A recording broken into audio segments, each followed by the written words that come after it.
Hop, hop, hop, hop, hop. Ça, c'est pas une intro, c'est une intro Netflix, ça. Ça, on n'est pas sur Netflix, nous. On va refaire ça bien. On va déjà... Non, là, je le monte. Là, on baisse un peu la caméra. Oh, c'est pas mal, ça. Allez, on la refait. Yo, la team. Toi, t'es là pour les Rodman. T'as capté, hein? Ouais, petit clin d'œil. Ouais. Ouais. Bon, t'as capté que la vidéo, ça allait parler Ironman 73 des Sables d'Olonne. Et ouais, parce que par ici, mon gars, on l'a fait. I did it. Congratulations!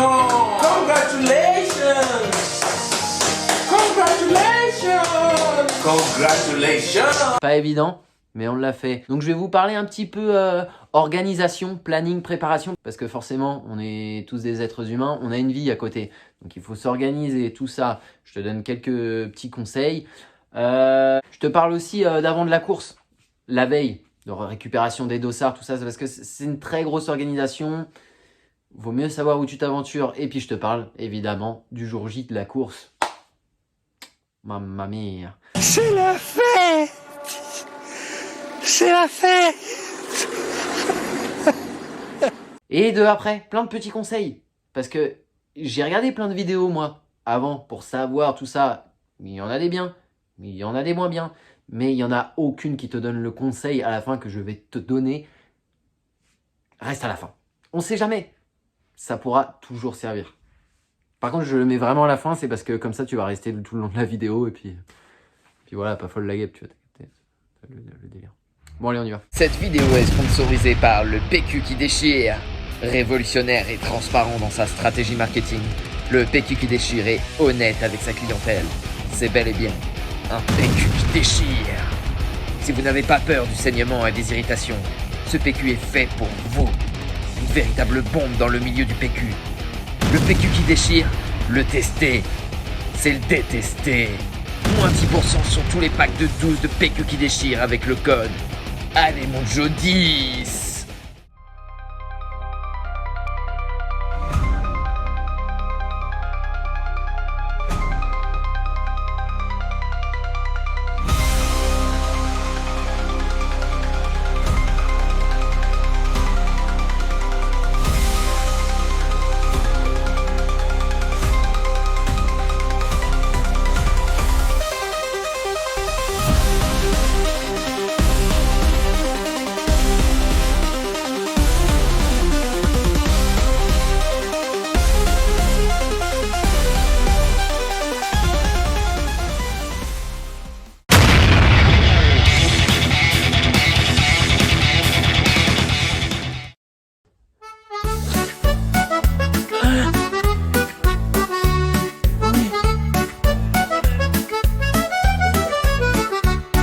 Heures du mat, je suis réveillé.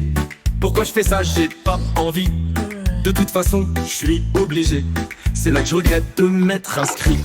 Et je vais au double WC, histoire de faire un petit pipi. Je suis pas conscient de ce que je fais. Je suis encore à moitié endormi. 2h10, c'est l'heure du café. En une gorgée, je l'ai englouti.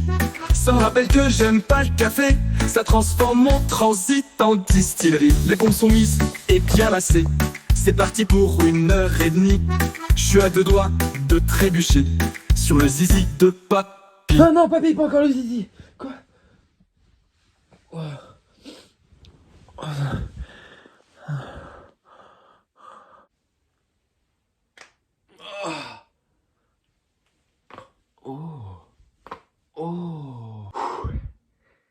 Je crois que j'ai le sommeil agité. Oh la vache. Bref.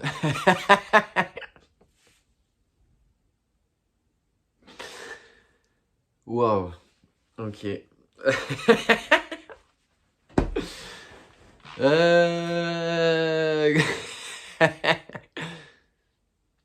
Bon, commençons par le commencement. Et oui, la préparation.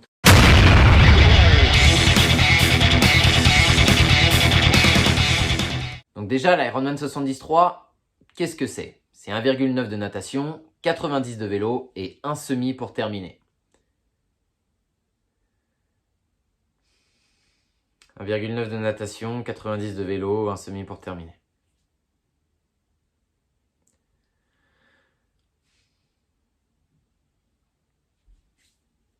Donc la préparation, elle va être sur ce genre de course un peu propre à chacun, parce que ça va dépendre du travail qu'on fait, des études qu'on fait. En ce qui me concerne, j'étais étudiant, parce que je veux devenir comédien.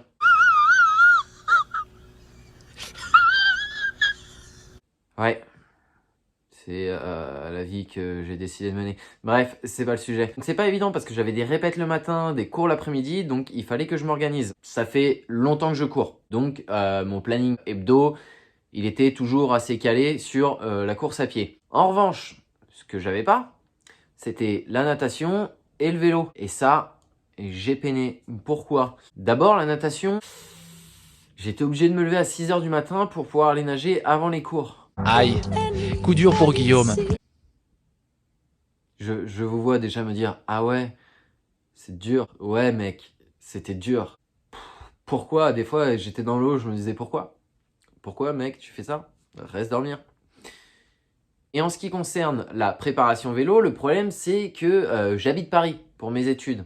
Donc, j'ai pas emmené mon vélo sur Paris. Évidemment, en 2-2, il était piqué. Oh, Vous avez votre vélo, monsieur? oh, qu'est-ce qu'ils m'ont fait?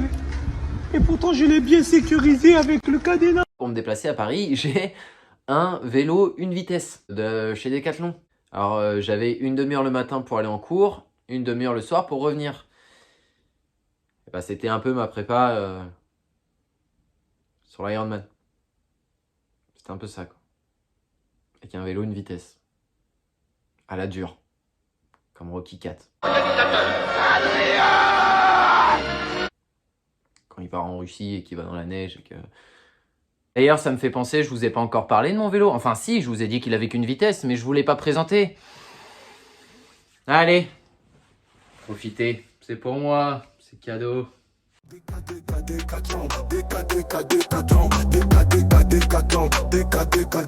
J'ai mon vélo Décathlon, je pédale sans toucher le guidon. Il ira jamais à fond, même si je pédale à fond. Décathlon,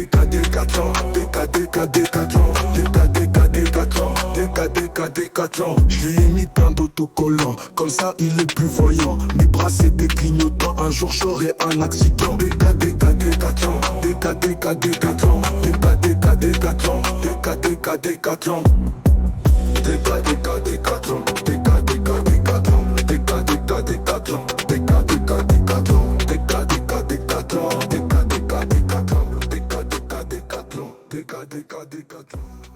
Après, j'avais quand même une heure de vélo par jour, quasiment. Vu que j'allais en cours 6 fois semaine. Au final, j'avais 6 heures de vélo par semaine. Mais je suis rentré chez mes parents, en Sarthe natale, d'où je viens, le 18 mai. Puisque le 17 mai, j'avais ma représentation de fin d'année. Le lendemain, j'étais sur la selle pour faire du vélo, pour rattraper tout mon retard. Je me suis dit, j'ai 1 mois, 12 jours. Grosse prépa vélo, on va rattraper un peu le retard. Donc j'ai mis un peu de côté la course à pied. Donc au lieu de 4 sorties course à pied, je suis passé à 3 pour pouvoir me mettre à 3 sorties vélo semaine et rester à 2 ou 3 sorties natation. Donc là, vous avez rien compris à ma prépa.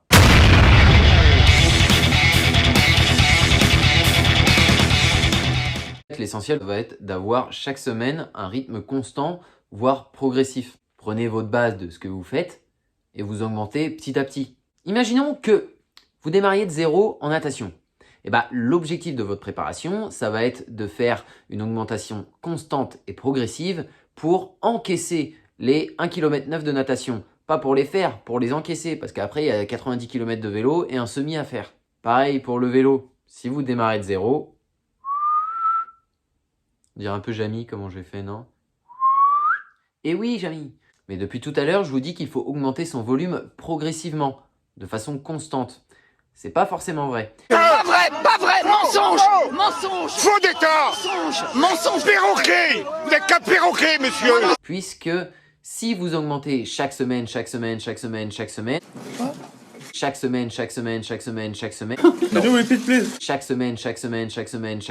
au bout d'un moment, vous allez générer une fatigue dans votre corps. Donc, faites 3 semaines progressives et une semaine où on va alléger son programme d'entraînement, histoire de pouvoir reposer le corps et de le recharger en fait. Et après, on retourne sur un cycle de 3 semaines où on bombarde, on est chaud, on envoie la caisse. Et ça va péter! Natation, vélo, course à pied, tout ce que vous voulez. Tout ça, c'est ce qu'on va appeler le principe de surcompensation. Alors vous allez me dire, c'est quoi le principe de surcompensation? Principe de surcompensation. Il est simple, c'est on va faire un cycle de 3 semaines où on va se donner, où on va essayer de progresser, faire plus de volume. Et ensuite, une semaine où on va être plus tranquille pour pouvoir recharger. C'est là en fait que le corps progresse, c'est que ça s'appelle surcompensation. Oui, Jamy. Énorme! C'est pour ça qu'en fait, je peux pas te donner un programme d'entraînement précis. C'est toi où t'en es et où tu veux aller. Donc pour un Ironman 73, si tu démarres de loin, démarre d'où t'es. Et augmente fur et à mesure. Après une semaine de repos, on réaugmente fur et à mesure. Une semaine de repos, après on fait quoi? Voilà. Je vais pas non plus vous faire une vidéo où je vais vous faire un programme personnalisé. Non. Votre visage en dit long et on a déjà vécu ça à Nice.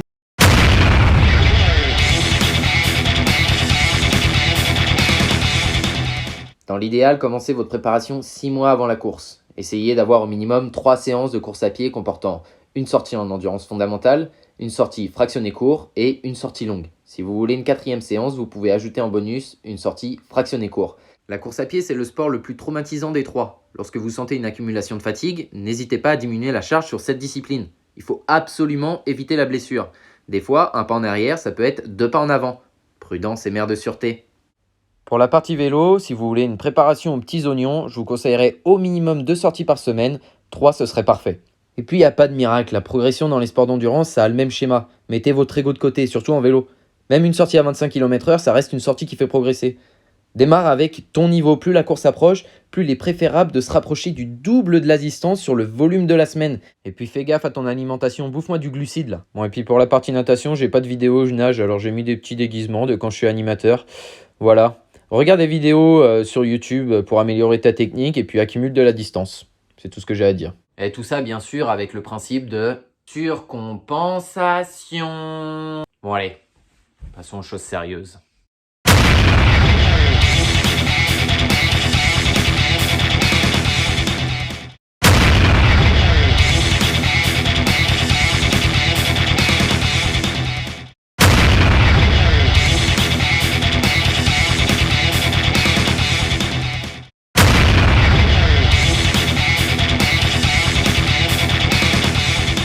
Bon, déjà, la veille de la course, stresse pas trop, tu auras largement le temps le lendemain pour le faire. Là, je vais vous parler de mon expérience, mais seulement de mon expérience avec le label Ironman. Parce qu'ils n'ont pas tous le même fonctionnement en fonction des labels. Le label Ironman, ils vont t'envoyer un guide de l'athlète qui va te permettre de suivre l'organisation la veille. Allez mon Joe, va chercher le prénom. Allez, va le chercher. Va chercher le... Oui. Eh ben il est à qui le prénom? Il est à qui? D'abord, ce qu'il faut, c'est d'aller chercher ton dossard et tes sacs. Alors c'est au centre des congrès qu'on va chercher tout ce qui va être dossard, bonnet, sac. Donc c'est une belle bâtisse. Hein. C'est un beau bâtiment comme vous pouvez le voir. Il y a une belle hauteur sous plafond.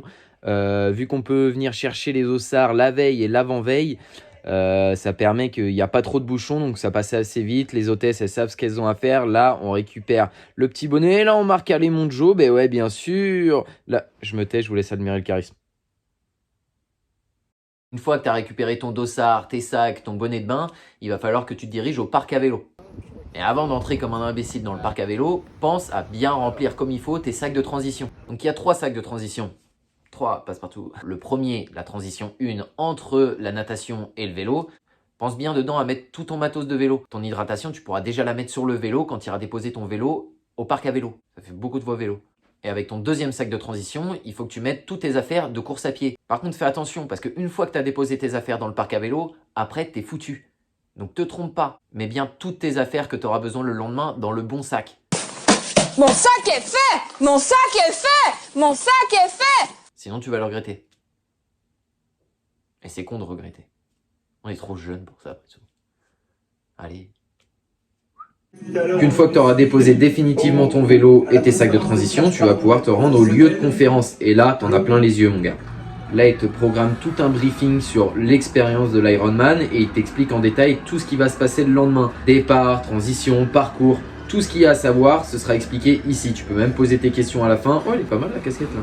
Donc, question motivation, ils sont au top, ils savent comment faire. Je peux te dire que tu sors de là, t'es galvanisé mon gars, t'es chaud pour demain.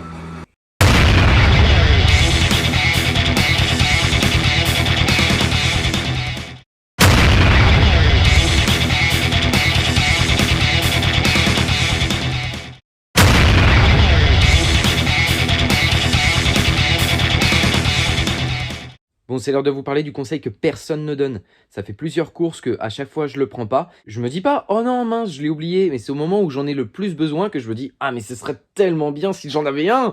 Oh, alors je vais vous le dire maintenant parce que le jour où vous n'en aurez pas, alors que vous en avez vraiment besoin, vous serez vraiment dans la merde. Un PQ qui déchire. On ne sait jamais comment le stress veut s'évacuer. Un PQ qui déchire. PQ qui déchire. PQ qui déchire.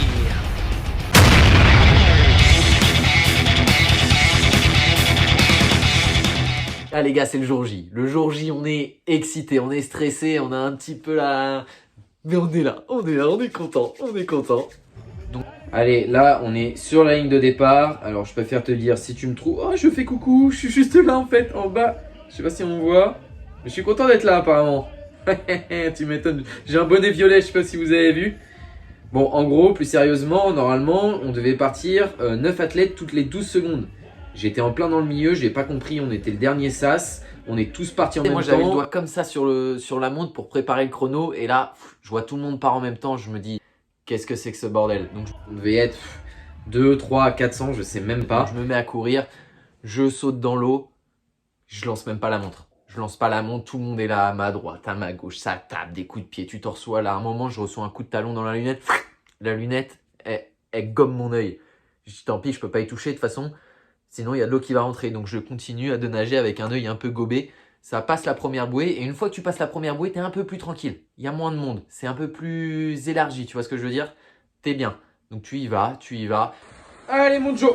Allez, fous-moi des coups de crawl là. Allez, avance. Ce qui est assez bien, c'est que tu as un repère visuel sur la droite, sur la gauche aussi, puisque tu es dans un chenal. Et au moins, quand tu regardes, hop, tous les 8 coups de bras, tu vois à peu près où le mur il est. Et tu le gardes à la même distance. Tu fais pas ça.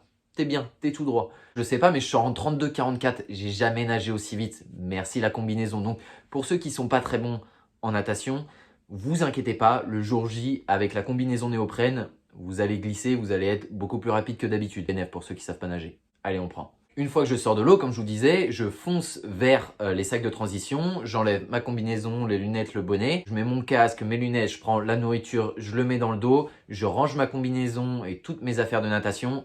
Et là, je pars.